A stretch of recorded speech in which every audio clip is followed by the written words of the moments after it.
어느 조용한 시골 마을에 명옥이라는 여성이 살고 있었습니다. 그녀는 가족들과 함께 오래된 한옥에서 살고 있었고 그 집은 몇 대를 내려온 것으로 유명했습니다. 이 집은 날씨가 좋을 때는 포근한 분위기를 풍겼지만 비 오는 날이나 흐린 날에는 어딘지 모르게 음산한 분위기를 자아냈습니다. 명옥은 어린 시절부터 그 집에서 자랐으며 장난기 많은 성격에도 불구하고 집에 대해서는 항상 조금 두려움을 느끼고 있었습니다. 특히 집 안에 있는 오래된 창고는 발걸음조차 들여놓기 싫어했는데 그곳은 아무도 사용하지 않는 공간이었고 항상 어둡고 서늘했기 때문입니다.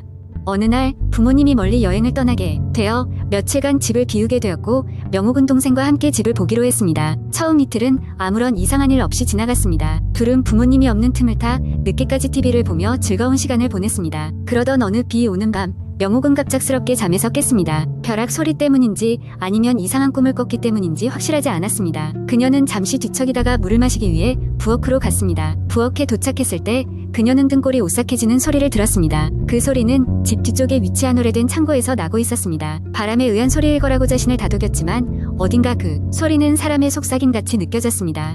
다음날 아침 명옥은 혹시나 하는 마음에 동생에게 전날 밤의 일을 이야기했습니다. 하지만 동생은 어이없다는 듯 명옥을 바라보며 그것이 단지 바람소리였을 것이라고 말했다.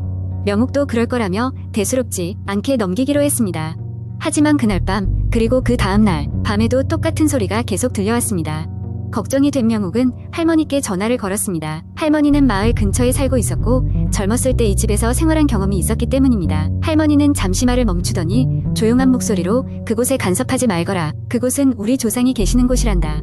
라고 말했습니다. 이야기를 들은 명옥은 두려움이 확 몰려왔습니다. 그날 밤 명옥은 자정이 조금 넘은 시간에 결심을 하고 창고로 조심스럽게 다가갔습니다. 평소에는 꺼렸던 행동이었지만 그녀는 무언가 확실히 알아야 한다는 충동에 사로잡혔습니다. 창고 문을 열자 퀴퀴한 냄새가 그녀의 코를 찔렀습니다. 손전등을 켜고 주위를 비추던 그녀는 오래된 물건들로 가득 찬 창고 중앙에 낯선 무언가가 있음을 발견했습니다. 그것은 오래된 나무 상자였습니다. 상자에는 복잡한 문양이 새겨져 있었고 닫혀있는 뚜껑 사이로 오래된 하얀 천이 드러나 있었습니다. 명옥은 조심스럽게 상자의 뚜껑을 열었습니다. 그 안에는 그녀의 조상들이 남긴 것들이 담겨 있었습니다. 오래된 서신과 가족 사진들 그리고 놀랍게도 그녀의 증조할머니께서 쓰셨던 일기장까지 있었습니다. 그 순간 그녀는 집안에서 느꼈던 불길한 존재감이 단순한 화상이 아님을 깨달았습니다. 그것은 그녀가 잊지 말아야 할 가족의 기억이었고 그저 잊힌 기억들이 그녀에게 다가오고 있던 것이었습니다. 그 후로 명옥은 그 소리가 들려도 더 이상 두려워하지 않았습니다. 오히려 그 소리는 그녀에게 오랜 가족의 역사를 상기시키는 환영처럼 느껴졌습니다. 이상한 소리는 여전히 비 오는 밤에 들려왔지만 이제는 그것이 가족들의 이야기를 되새기는 시간이 되었음을 알기에 마음 한켠이 따뜻해졌습니다. 두 번째 이야기 나는 대학에 입학하면서 자취를 시작했다. 처음으로 독립된 생활을 할 수 있다는 기대감에 들떠 있었지만 자취방을 구하는 일은 생각보다 쉽지 않았다. 가격도 적당하고 학교에서도 가까운 곳을 찾기 위해 여러 부동산을 전전하던 끝에 나는 오래된 빌라의 작은 방 하나를 얻을 수 있었다. 약간 낡아 보이긴 했지만 집주인은 매우 친절했고 방도 깨끗한 편이었다.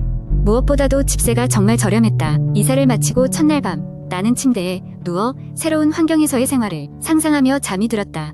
그런데 자정쯤 되었을까 갑자기 이상한 소리에 잠에서 깼다. 벽을 긁는 듯한 날카로운 소리가 희미하게 들려왔다. 처음엔 옆집에서 나는 소리라고 생각하고 다시 잠을 청하려 했지만 소리는 끊임없이 계속되었다. 며칠 후 나는 집주인에게 그 소리에 대해 물어봤다. 집주인은 웃으며 이 건물은 오래돼서 가끔 그런 소리가 날 수 있다면서 안심시켰다. 별것 아니라고 생각하면서도 조금 찜찜한 기분이 드는 건 어쩔 수 없었다. 하루는 늦게까지 학교 도서관에서 공부를 하고 늦은 밤에 집에 돌아왔다. 피곤해 지친 채 문을 열고 들어가는데 현관문 뒤쪽에서 뭔가 쿵 하고 떨어지는 소리가 났다. 순간 온몸에 소름이 돋았다. 하지만 어둠 속에 아무도 없는 것을 확인하고 나서야 그저 바람이 세게 불어일어난 일이라고 스스로 안심시켰다. 그날 밤 다시 그 소리가 들리기 시작했다. 이번에는 아예 내 방 안에서 나는 것 같았다. 침대에 누워있던 나는 벌떡 일어나 불을 켰다. 그러나 나 혼자뿐이었다. 벽도 책상도 방 안의 모든 것이 그대로 있었다. 하지만 불이 켜진 상태에서도 분명히 소리는 들리고 있었다. 이미 소름이 돋아있던 나는 이 소리가 단순한 건물의 삐걱거림이 아님을 직감했다. 점점 기묘하게 느껴진 나는 인터넷에서 이런 경험이 있는지 찾아보기 시작했다. 놀랍게도 과거 이 빌라에 살던 사람들의 유사한 경험담이 몇 개 올라와 있었다. 심지어 어떤 사람은 벽에서 정체불명의 글자가 나타났다가 사라졌다는 이야기도 있었다. 이런 이야기를 읽고 나니 불안감이 커지기 시작했다. 결국 나는 참다 못해 집주인에게 진지하게 이야기를 꺼냈다. 사실 이전에도 이런 일이 있었다는 집주인의 말에 깜짝 놀랐다. 그녀는 나를 차 한잔 대접하며 조심스레 과거의 이야기를 꺼냈다. 이 빌라는 오래전 큰 화재가 있었다고 했다. 그때 몇몇 사람들이 빠져나오지 못했다고 했다. 그 이후로도 이런저런 괴담이 떠돌았지만 내가 그 이야기를 믿을 줄은 몰랐다고 했다. 나는 그 말을 들으면서도 그저 도시 괴담 중 하나일 것이라고 생각하려 했지만 밤이 오고 불을 끄면 다시 시작되는 그 소리와 설명할 수 없는 사소한 사건들로 인해 잠을 이룰 수 없었다. 결국 나는 다른 방을 알아보게 되었고 다시 부동산을 찾아가 이사를 결심하게 되었다. 짐을 정리하던 날 마지막으로 방을 둘러보다가 우연히 벽 한 구석에 내 눈이 멈췄다. 평소 가리개에 가려 보이지 않던 부분이었다. 벽지는 마치 누군가 대상포진을 긁어낸 듯 벗겨져 있었고 그 틈 사이로 희미하게 글씨가 새겨져 있는 것이 보였다. 눈을 찡그리고 가까이 다가가 읽어보니 그곳에는 이렇게 적혀 있었다. 나가지마. 심장이 멎을 듯한 공포감이 엄습해왔다. 나는 그대로 뒤도 돌아보지 않고 방을 뛰쳐나왔다.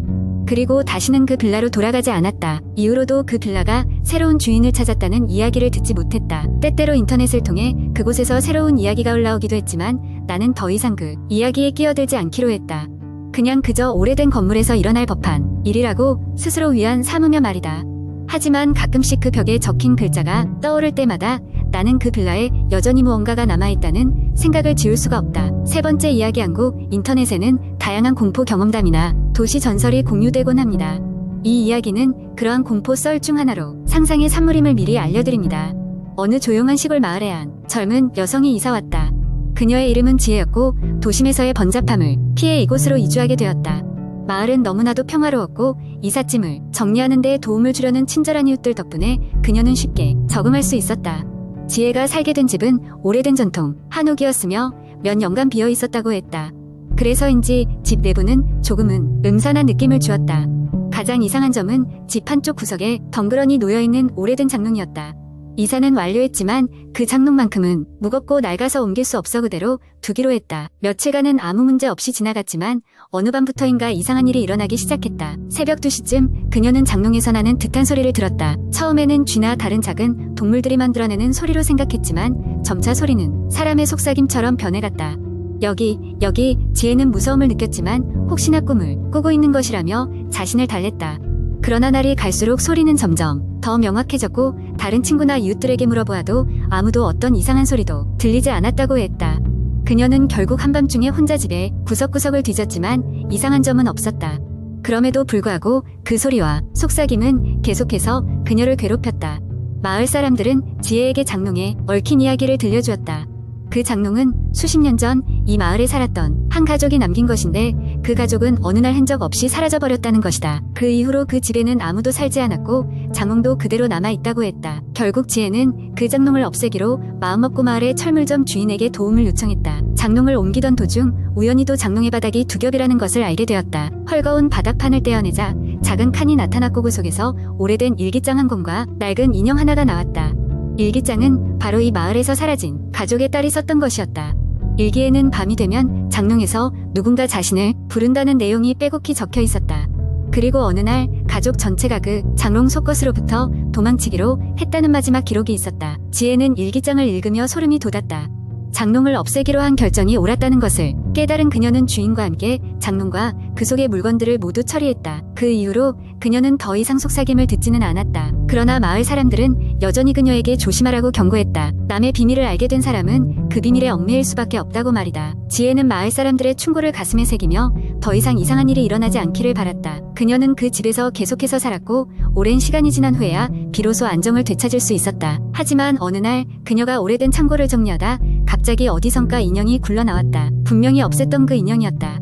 뒤돌아봤을 때 그녀는 싸늘한 시선을 느꼈지만 아무 말도 하지 않고 조심스레 문을 닫았다. 과거의 자네는 이렇게 다시 그녀의 앞에 나타났다. 그 이후로 지혜는 다시는 그 창고를 열지 않았다. 그녀는 불안을 느꼈지만 그저 이 모든 것이 자신을 괴롭히려는 상상이라며 마음을 다잡았다. 그러나 마을 사람들은 지혜가 집을 떠나는 날까지도 그녀에게 수상쩍은 눈초리를 거두지 않았다.